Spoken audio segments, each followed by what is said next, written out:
everybody. This is Constance from Mysterious Galaxy. My YA heart is so happy tonight because we have two amazing authors virtually in the house. So let me go ahead and get the introduction. So, one, happy book birthday to the beautiful second book and finish of the duology, Shadow City. I have to say that with like a dramatic voice.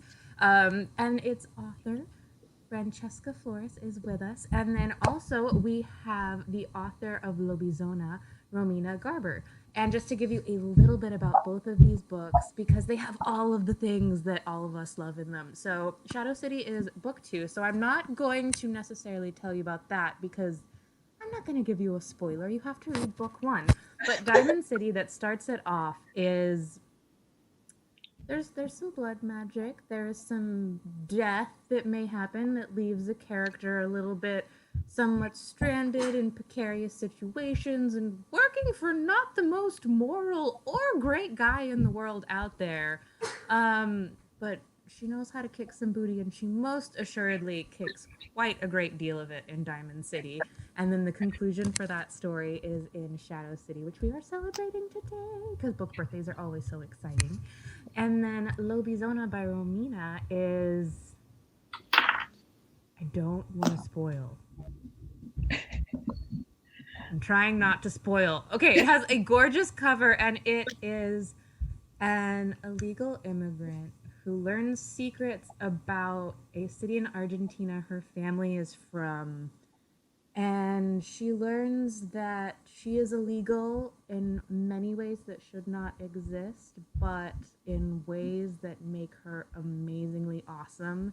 And there is a dangerous but secret world that she ends up discovering. Now,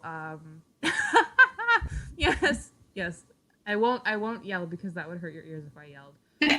But before I go ahead and pass it off to the amazing authors, it's the ye old Vanna White section, as many of you are familiar with. To the right-hand side, we have the chat where we have all the bookish love that I see already going on, so keep it coming. And then if you guys have questions for our authors, make sure you ask. They are at your mercy, and this is the best opportunity to get to ask all of those fun questions that you have for them. And also, what better way to celebrate the birth of a book than to purchase that book? Indeed, I think that is the best way to celebrate it. So if you would like to purchase these authors' books, if you see the button down below that says buy book and personalized book plate, if you click that guy, it will take you to our website where we have links where you can purchase all of these books, as well as a book plate that will be signed by the author. And on that note, I am going to pass it off to Romina, and I will see you guys at the end of the event. Have a great event, guys. Thank you. Thank you. Happy book birthday. Thank you. I'm so excited and so happy to do an event with you again. I am as well. We did a world building webinar for Las Musas, and maybe we'll get a little bit into world building later because we both had so many ideas for it. But right now, this world that you have built is complete. It's complete. So you're ahead of me by a few months. And so congratulations. So not just happy book birthday, but happy series birthday.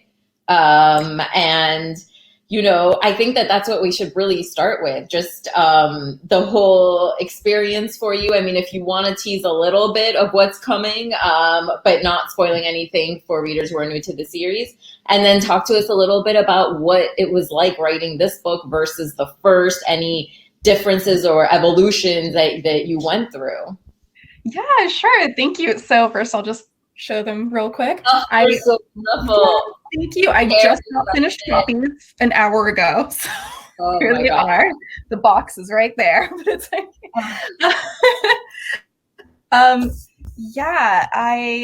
so without spoilers, I'll try to explain what happens in Shadow City. So Aina, the main character, she's an assassin in the industrializing city of Cocine, and she has an enemy that's trying to take her criminal empire business from her. And then, so she and this enemy are facing off against each other and always trying to one-up each other. But early on in the book, they realize that they have a common enemy. So then they start working together. So that's the premise of Shadow City, and it picks up from Diamond City. And yeah, it's pretty wild having two books in the world, a complete duology, because when I first wrote Diamond City in January 2017, I thought it was just going to be something for fun. I had a few other projects that I thought would be like my serious books that I would try to get published. They weren't really that different. I thought they would just be, I don't know. I don't know why I thought this one would just be for fun, but in a way that allowed me to write it like full out and not really constrain myself to what I thought a book had to be. And so then it ended up being like the book of my heart and like my favorite thing I'd ever written at that point. So yeah, here I am 4 years later with both of them published. And yeah, it's my writing process has changed a lot in that time, because back when I was writing Diamond City, I didn't know too much about revisions when I was on the first draft. I learned a lot about craft while I was revising it. And then when I got an agent, we rewrote it a bunch of times. I learned a lot more. And so then when I was writing Shadow City, I had like a completely different mindset while I was plotting it. And it took me longer to come up with the first draft, but the first draft was more solid than the first draft of Diamond City. Right, it was a more polished product earlier on. So that's interesting. Because I go through that too. And I wonder, like, what did you prefer almost? Like, which works better for you? It's complicated. And yeah, it changes all the time for authors, like your process. And I used to write so fast, like before I had an agent and everything, because I wasn't revising. So I would write a book in like 30 to 60 days, and then I would fix typos and then go to the next one. It's like, I want to write the next one. That's busy. So now I'm a lot slower with drafting, but I like it because I end up with things that are more polished at the end of it. So I found that I'm starting to like that as well more. Like, it's less frazzled and kind of like, and by the end, you know, when you do your first read through, it's less depressing. Because like, sure. like, wait, I formed sentences. This isn't like... You're like, well, it actually makes sense. There's not a whole chapter that says fix this later. And kind of like going along with that, kind of focusing a little bit more specifically than kind of zooming in a little bit, like what were some of, from what you can tell us, your favorite scenes to write, or like the most challenging things to write in this book, but of course without spoiling anything. Well, so they are assassin books, and the fight scenes, those are really fun to write. All of the action scenes. I didn't think I was much of a person for that when I first started writing Diamond City, because it was just an idea I had. I was like, oh, let me try this. But now, like, the action scenes, the fight scenes, those are some of my favorite things to write. There's some really intense moments where they're like fighting. Oh God, I don't want to spoil anything. Anyway, it's cool. And then, yeah, I really loved writing the scenes between Aina and her enemy that she now has to work with, because they challenge each other in a lot of ways. At the beginning of the book, Aina thinks she's so much morally better than this person, but then the more they interact and are forced to be around each other, she realizes that they're similar in a lot of ways, some ways that she's okay with and some ways that she really hates. So I loved writing that dynamic. And then, yeah, so those were my favorite parts to write. The hard parts that were, the parts that were hard to write, I'd say would be some of plot elements. It was pretty complicated keeping track of this one part of the book where there's, without spoilers, there's some poison involved, and some of the characters know things about it, some of them don't. So I had to write like these flow charts of like, who knows this? Choreography like, of the mystery as it kind of unfolds. Like yeah, there was a lot more mystery. Yeah, but it was also fun to figure out. I think that's cool, and I love stuff like that, especially like once you have every single little piece in place and then you knock that one over and see the whole thing kind of unfold. Like, it's rewarding. I finally figured that out. Well, what we were saying about the physical fight stuff and everything, I actually always thought that like it's probably easier for you because you're such an athletic person. Like, you're an amazing gymnast and just like all the stuff. Like, I just assume like, I'm like, wow, like you can probably pull off a lot of the stuff that like characters do. I mean, that's cool, you know? I've never trained in fighting, but the sort of acrobatic stuff they do, I could probably do. But I'm so curious as somebody who can barely walk from here to the kitchen. Well, I'm in the kitchen. All right. From here to like the living room. I'm like, all right, you know, that was a big, how many steps is that? Like, I'm so curious how that impacts you, how your connection to your body and your sport and just like all of this, especially when you're writing such active, like dynamic stuff, like how does that come into play at all? Or like, how does it come into play? Yeah, I think it does in that it helps me describe how Aina would feel doing certain movements, like how quickly she would get tired, like what kind of strength she would need to be able to do certain things. So like, yeah, I haven't trained in fighting, so I had to like research a lot for that. But other things like when she's climbing a building, I'm not saying that I've climbed buildings in my life, but I've climbed a lot of things. I do trapeze and like aerial silks and stuff. So yeah, yeah. So yeah, I notice that stuff when I'm watching movies. For example, if it's an action movie and a character like starts falling off a cliff and they go with one, and yeah, adrenaline will help them a lot. That might be what's saving them from falling. But unless that character is really strong, they're gonna fall. Yeah. Tiny pet peeve.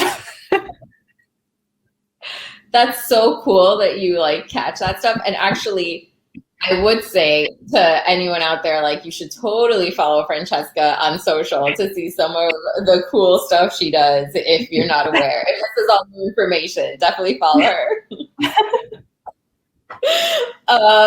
So, you know, it kind of like, aside from this physical stuff, are there any other parts of yourself that you do put into your characters? Kind of mining a little deeper now, taking it to the next level here.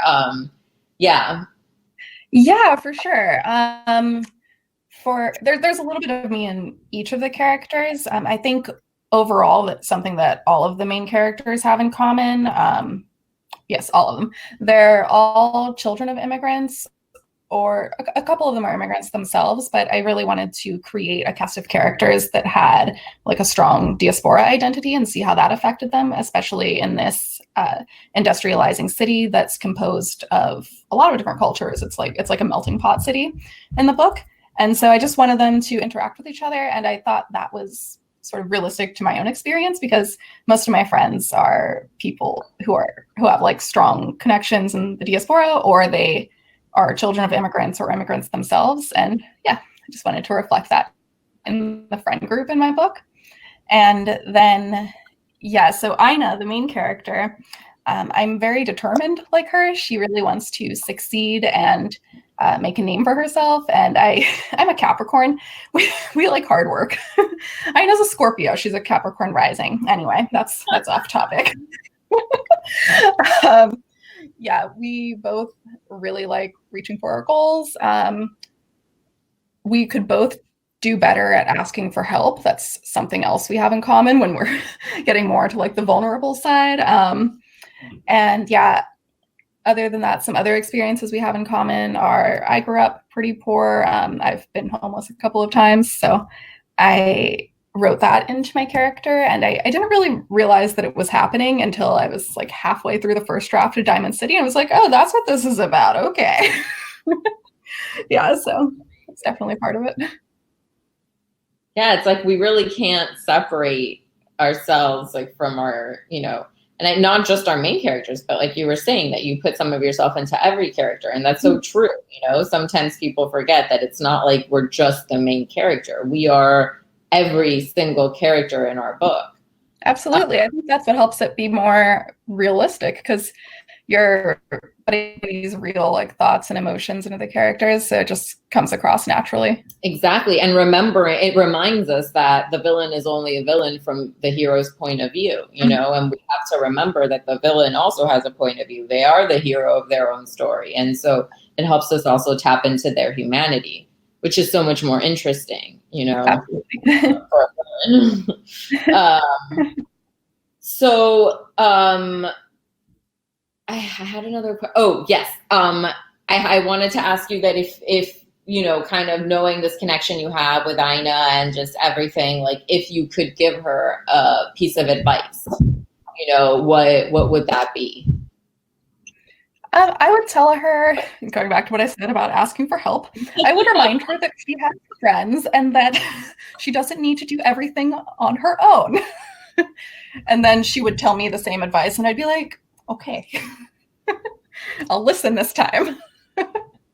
It's so fitting. It's almost like we write these books as like self-therapies, you know, just like. Sure. And you don't even realize it until you're like partway through it, and you're like, oh, that's the trauma we're unpacking today. Okay.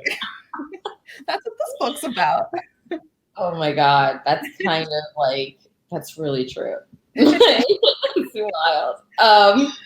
So, you know, speaking of which, our lives have actually changed quite dramatically. So we needed extra therapy the past year plus.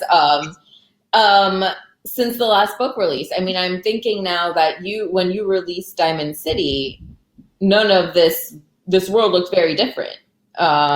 So it must, and that was your debut. So it's like, it must have been such a shock to this. It's like one launch to the next, and just also this entire time that you've had to be creative. But, you know, I mean, the world has not really been cooperating. So how has that affected you? And, you know, has any of the real life experiences gone into this book? Yeah. Yeah. So yeah, the first book came out at the end of January last year. So I had about another month and a half before everything. So yeah, I had like, you know, events in the spring and summer canceled. So that wasn't fun. But yeah, for the first few months of the pandemic, I was actually pretty productive, but then it just slowly died down from there. I wrote the first draft of Shadow City in 2019. So the drafting of it was done, but then the editing mostly happened in 2020. So yeah, but it was hard, especially because you're just like at home all day and your routine isn't changing much. You're just, I've especially been feeling it in the later half of 2020, and like now it's just really hard to focus on anything. Yeah. It's kind of helping though with my third book, where one of the characters is kind of isolated and she's just like stuck in the house all day. So it's like, oh, this is easy to write. Yeah, like let me try to get into her mindset. Yeah. Like, hold on. Try real hard here. So is there a message or a feeling or an experience or whatever it is that you're hoping for readers to take away from this series now that it's complete? Absolutely. I'd say there are probably two main things. One would be that no matter your circumstances, just keep reaching for your own version of success and what makes you happy, and just don't give up on yourself. I think that's something that Aina proves to be true through both books. And then the second major message I have is to recognize toxic relationships, whether that's family, friendship, romantic. That's something Aina deals with throughout both of the books, and it's something that I go very in depth with in her character. And so I hope readers will see that and start to, you know, if they haven't already, recognize when certain relationship dynamics are healthy or unhealthy for them. So that's really important, and that's really powerful. And, you know, shifting gears a little bit away from the particular series to something we alluded to earlier, that, you know, we're both members of Las Musas, we're Latinas, and we paired up for a workshop on world building. That was so much fun. And it was like unexpectedly delightful to find we had such like creative chemistry. And so I was wondering if you wanted to talk a little bit about process, you know, just because I'm sure we have a lot of writers here, and kind of your approach for crafting universes, and does your background come into play? I mean, you alluded to that with this book, but just a little bit, take us through kind of how, and especially you just, not just one book, but you plotted a duology, you know, so yeah. Yeah. So when I first come up with an idea, it's usually a concept that, like a general concept that includes a bit of the character and a bit of the world, and then I'll go on from there. But I use the character and the world to inform each other because, yeah, the character is their own person completely, and the journey, the book is mostly about their journey, but they're also a product of their world. So I think world building is really important, and I like to think about how the world became what it is today. And when I create worlds, I always like to make them worlds that are going through a change. So in Diamond City and Shadow City, the city of Cocine is going through like an industrial revolution. So there's a lot of changes with technology and society and how people communicate. And so I just really wanted to explore that and see how it affected the characters who were living there, especially since there's such a large immigrant community in the city. And I just wanted to see how all of that interplayed. And I always try to, I feel like I do this subconsciously, but I love learning about Latin American history, like especially Colombian history. And so I feel like when I'm writing worlds, I often include like political dynamics or like events that happened in the past, but I'll make it like, fit into the world that I'm writing. But like certain dynamics, like I think, we learn from the past, we learn from history, and everything that happened like it happened through a series of events. Nothing just happened on its own. Like it's all cause and effect. And so I just like thinking about that when I'm making my worlds. Like, how did it get to where it is? How is it changing? And how does that affect all the people living there? I really love that. That was such a great answer. Yes. And I so echo that. Well, too, in Lubisona. Well, like, I feel like this was why our synergy was so great in that. And you know what? Like, I'm pretty sure I have that linked in my Instagram bio still. So like people can definitely still watch that. So you mentioned the writing of a third book. So of course I now have to ask, what can you tell us about this next project of yours? Yeah. So let's see if I've memorized the pitch yet, but so it's my third book. I'm editing it right now. It's a Gothic vampire Rapunzel retelling. And it's with a witch and a vampire. And it's enemies. It's actually best friends to enemies to lovers. And basically, okay, yes, I have not memorized the pitch. You did like yesterday, but go on. So the witch is basically charged to capture the vampire. But they used to be best friends. They have all this history, but now they hate each other because of where they stand in life. One of them's a vampire, and then the witch, a fire witch, her entire role in life is to hunt vampires. But then they end up traveling through a cursed forest together, and they talk some stuff out. They fight a lot. There's a creepy, the forest is really creepy. There's like a tree that eats people. That's it. I got to memorize the pitch, but that's a good start. That's awesome. Yes. I mean, look at the chat. Like, we are loving this. We're ready for it. That sounds awesome. I'm really excited. I actually just realized, we have quite a few questions. Oh, yeah, I didn't. I just opened the chat. I was like, hello. Well, I have some more questions, but you know what? We can start with reader questions just to make sure that they all get, and then I can go back to mine, if there's some. Okay, so let's go to the big top.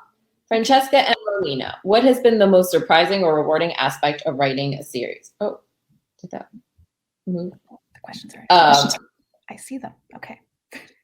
I see how it is upvoted. Oh, look how smart I am. There's one. Okay, so let's start with that one, and then we'll go to the highest upvoted.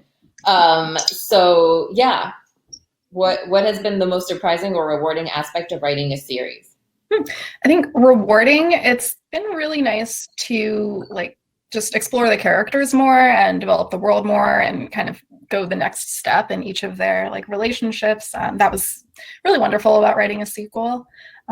Surprising. I feel like like it could be daunting to write a sequel, but at the same time, once you start writing it, you still see all the possible ways that your story can expand, all the ways that your world and characters can grow. So that's really fun to see.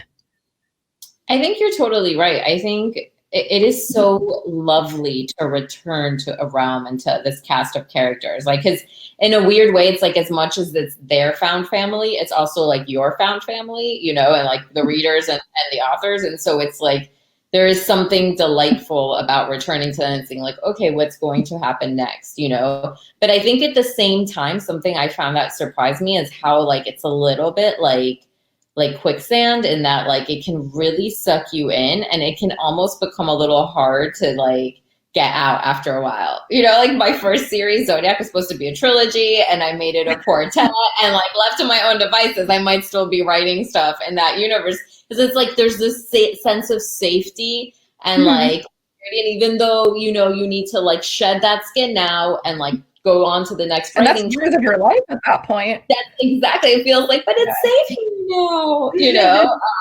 So anyways, all right. Let's go to the top voted one, obviously. So who is your favorite character after Aina? Okay, I'll do, favorite character as in like who I'd like to be friends with would be Teo. He's Aina's best friend. He's like a teddy bear. And he's based off of a really good friend that I have in real life. But the favorite characters to write, oh God. Well, it's all in Aina's POV, but just while they're on the page, I really like writing Cole just because of the dynamic that he and Aina have. They're just like about to kill each other every 5 minutes. So it's fun. I mean, that sounds pretty great. I love stuff like the banter, you know? I also love the name Theo. Thank you. I was actually thinking of, before I came up with Thiago, I was thinking I was going to use Theo, and then Go for it. yeah, it was. I love that name. Okay, Romina, I cried when I saw Mate mentioned in Lobisona. This is the first time I've seen my Argentine culture represented in a book like this. Never mind a fantasy. I know, for me too. For both of you, how did you balance the magic systems and worlds with the strength of your characters and character development? Good question. Very good question. How did you balance the magic systems? Yeah. Well, for me, I think the characters are always front and center, and there are so many details that you have of the world that you just have in your head, but they're not all going to make it on the page. I think in the first draft, just get out what you need to get out. But then once you're revising, you're going to end up cutting things that aren't, that don't need to be told to the reader, but they're still there. They're still influencing your character, even if it's not written out on the page. So I think it's important to think about both equally and to have it all in your mind. But then when you're writing, the character will come front and center, in my opinion. I agree with that completely. And I think like a big part of it is like, you know, I mean, you can have any character in any of these books, right? Like, I think that part of that, like, the balance has to be that they have to be in dialogue, you know? So it's like, you think about the world, then you have to ask yourself, what kind of hero does this world need, you know? And sort of, and then if you're starting at it from character, then you have to think about what kind of challenge does this character need to face, you know? So it's like, whatever it is, you're kind of hoping that there's going to be like a dialogue, really. I don't know how else to say it. Yeah, they affect each other. Yeah. Constant. Yeah, and because it does, it goes back and forth, back, you know, and in both directions. So, okay, you released your first book under a pandemic, and the second we're still under a pandemic, but can you talk about how different it is? I think, Romina, your first book actually, your first in the Lobisona series actually came out in the thick of the pandemic. For me, I had like a month and a half before the pandemic started to enjoy being a debut. But yeah, they're super different. It's been fun doing the online events. The thing that's hard is keeping up creativity and motivation when you're just like stuck in the same spot all day long. I completely agree with that. It's like, there's not like, I used to love people watching while I wrote, you know, and like, I'm missing that inspiration, you know? But But I mean, you know, you're right. Like the online launching stuff, like it has been nice to be able to reach a wider audience. Because when you're doing stuff in person, it's like it's just the people within whatever mile radius of you, you know. But this has been nice that like anyone with an internet connection can watch and tune in and be a part of it, you know. So I do think there's some good stuff we're getting out of this that hopefully we'll keep. Yeah, I hope we keep doing virtual events even once like everything is back in person. Yeah, I think so. What's next for you? Well, you just described. And I actually, someone is asking if the new book is part of a series. It's just a standalone. It would be cool if it became I don't know how many book ideas I would have for it, but I've like daydreamed about a sequel for it, but it is a standalone for now. Yeah. Okay. Well, I mean, it sounds pretty amazing. So we might be asking you for more. So we have what Romina is The Tale of the Seventh Son based on an actual story in Argentina. What was the inspiration for the lore of this book? Yes. The Tale of the Seventh Son is based on an actual law that exists today that you can Google called Ley de Padrinazgo Presidencial that says that the president of Argentina becomes godfather to the seventh or godparent to the seventh consecutive son or daughter of any family, which as a teen I found amazingly fascinating. And of course, like I found the superstition that says that the seventh son will become a werewolf, and some versions of it say the seventh daughter will become a bruja. And I thought this was equally fascinating. And so, of course, I had to write about it because, I mean, it was like begging me, you know. So did you have a particular inspiration for the lore of this book, or this is all stuff you created? Oh, sorry. The questions are blocking your face. You were talking to me, right? Yes. The questions were right there. This one just kind of came out of nowhere. I had a long drought of reading YA before I started reading Diamond City. I was really obsessed with the Shannara series in college. Yeah, because they're like more than 30 books. So even just reading them once through, it's going to take you a while. So when I say obsessed, I mean, I read them like 1.5 times each. Oh my God. Yeah. So I feel like I didn't really start reading like the pure YA stuff until like 2015 or 2016. And before that, I was drafting YA characters because I was always writing characters who were like a few years younger than me. And so, yeah, but then I started getting like more into reading all of the, like, I read like Hunger Games and like the dystopias back then, but like the more recent fantasies, yeah, I just started reading those in like 2015 or 2016. And so I think I just got like a lot of inspiration, and I really wanted to delve into these like complex worlds more and like make my characters really well-rounded. So the first time I thought of Diamond City, I just had like an image of Aina. I didn't have a name yet, but I just had an image of her walking into like this tavern, and it was like really snowy and cold outside, and it was like the middle of nowhere. And then she walked in and she had like a lot of weapons, and then people were like scared of her. She was like mysterious and dangerous. I was like, oh, who is she? Yeah. And then I just went from there. So you just had to follow her. So you did. Yeah. I love that. Yeah. Yeah. My third book, the inspiration is Rapunzel, but it's also... Yeah, how did you come up with that? That's so fun to mix Rapunzel, but also with witches and vampires. Yeah, and a curse. Exactly. And a tree that it's a combination of like 4 different books that I'd written. So I've written a lot of manuscripts before I tried to get published, and like they're all shelved, but I didn't really have a problem with shelving books. I was just like, oh, okay, I'm done with this one. Move on to the next one.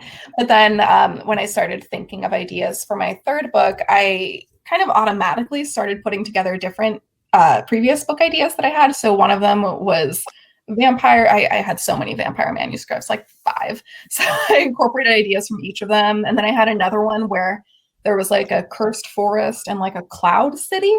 So I got the forest part from that. Where did Rapunzel come from? I didn't write a Rapunzel story before, so that just worked its way in. And then I had like a witch and a human enemies to lovers kind of story, so then I made a witch and vampire. That's awesome. Yeah. I actually just noticed that we got more questions. So if you had one day in the world you've built with the caveat that you don't die, what would you want to do?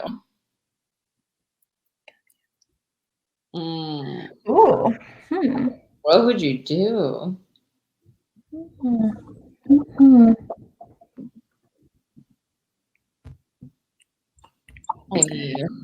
I would want to like just kind of walk around Cosine because like the city is so clear in my mind.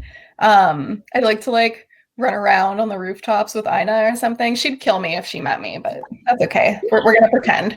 Yeah, because I don't die in this daydream. So right. You're safe. Yeah, she would be glaring at me the whole time, but it's okay. Yeah, it would just be fun to walk around the city and like take it in. Yeah, I agree. I would not want to engage anyone in battle in that city. I would just be sightseeing. I think in Lobisona, I would totally want to be in Lunaris. Like I would spend my day on a day of a full moon so that I could totally be there and not die. And it would be super cool to have a shadow wolf. Yeah. What books do you recommend or enjoy when you're not writing? So many. Good recent reads. I got to read to blurb Aiden Thomas's new book, Lost in the Neverwoods. Oh, nice. So good. Pre-order it. I loved it.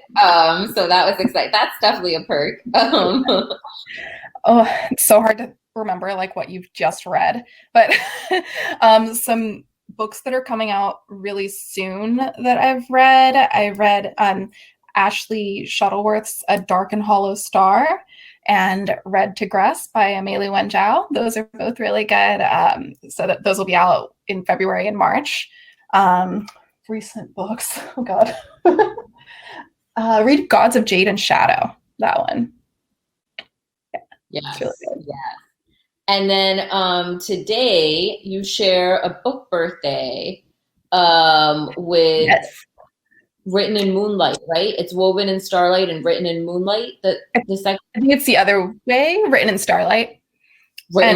Also with Wings of Ebony. Yeah. Yes. So lots of fun book series to check out.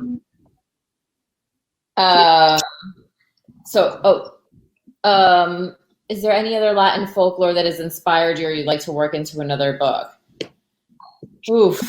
I mean, I don't want to talk about it now because I'm like still trying to figure out like the next thing, and I've been like looking at stuff, but like I'm so superstition is a big part of Latin world, and it's definitely part of my thing. So it's like I need to know first what I'm doing before talking about stuff. So at the moment, I don't have anything. Do you? I usually write fantasy, but I think if I were to like actually delve into like a Latin American like folklore or like a history thing, I would want to write historical fiction or like a sort of historical fantasy. I have like a couple of time travel ideas, and one of them has a lot of scenes in Colombia and Nicaragua. That would be cool to write, but I don't know if I'm made out for historical fiction, but I would give it a go. That sounds awesome. Yeah, I historical stuff is not for me. Like for writing, hard. I love reading it, but yeah, exactly. Yeah. We just got another one. If your book was adapted, what kind of adaptations would you want to see?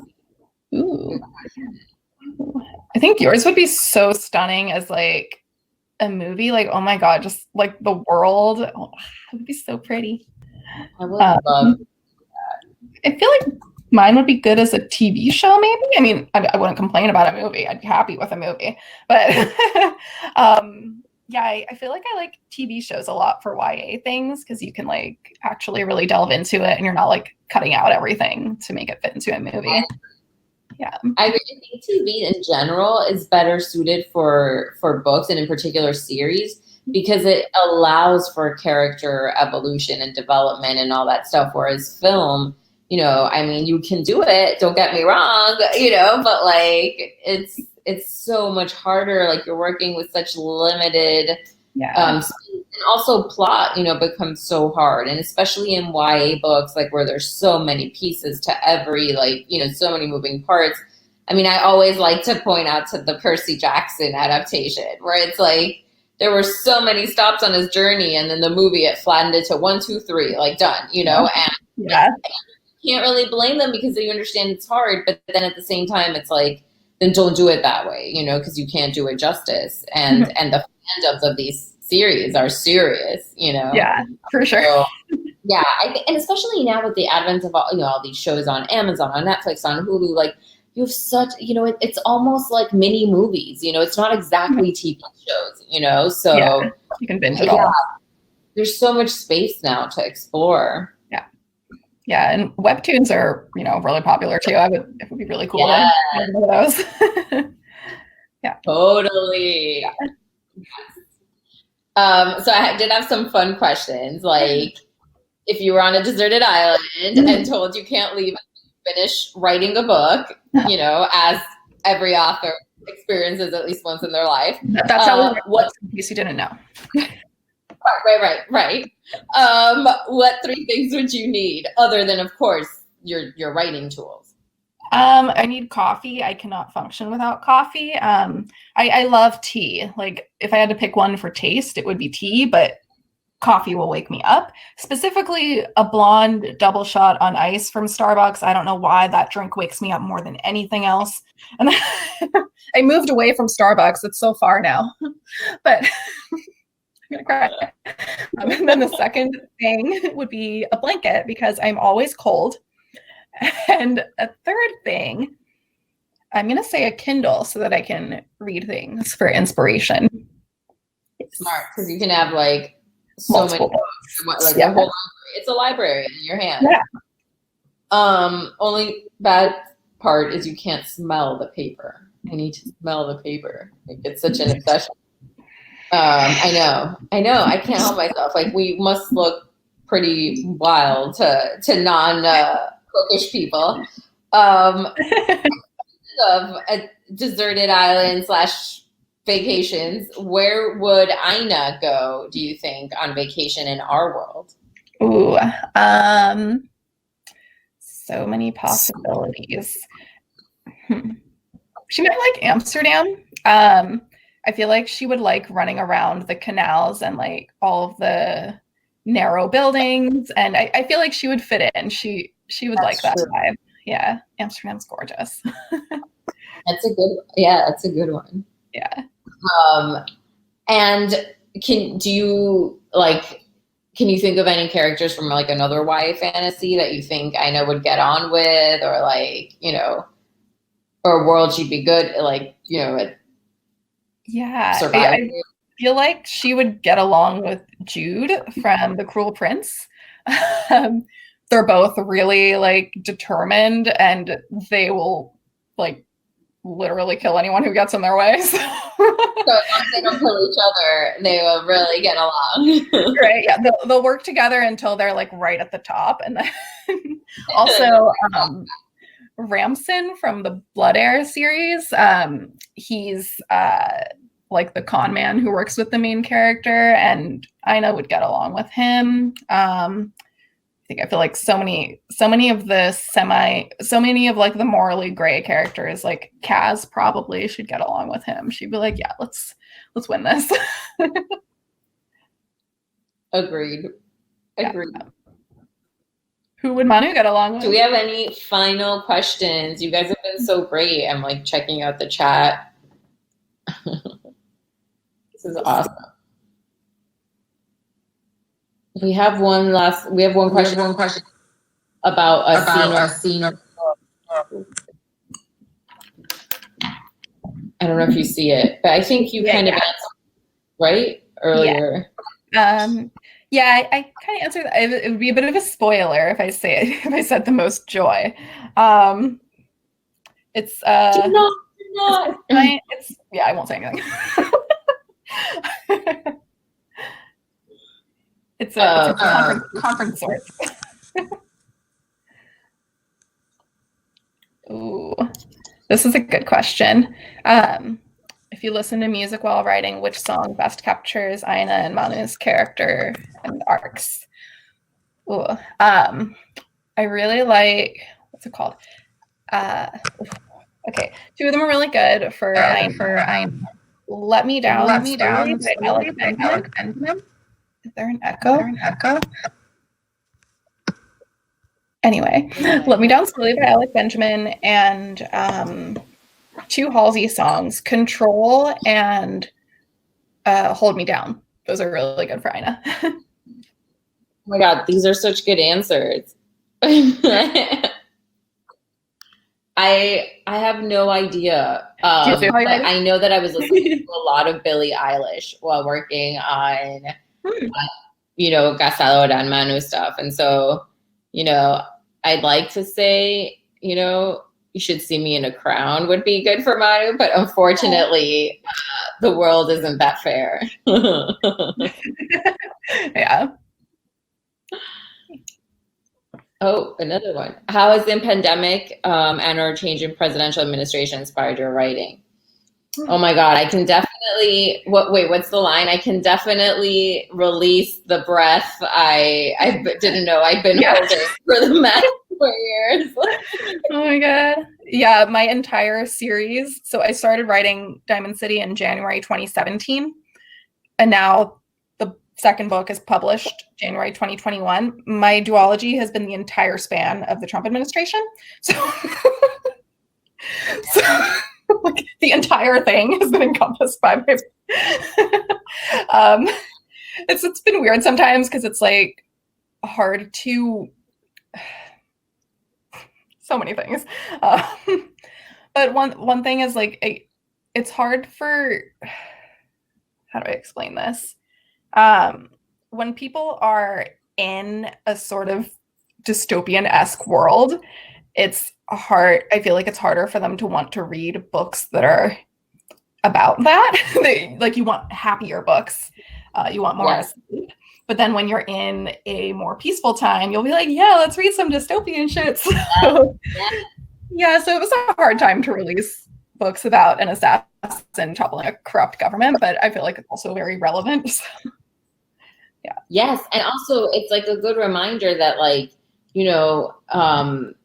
some of this stuff, that we're being exposed to now, people have been living with for a long time. They've been living in kind of hellish landscapes, for a while.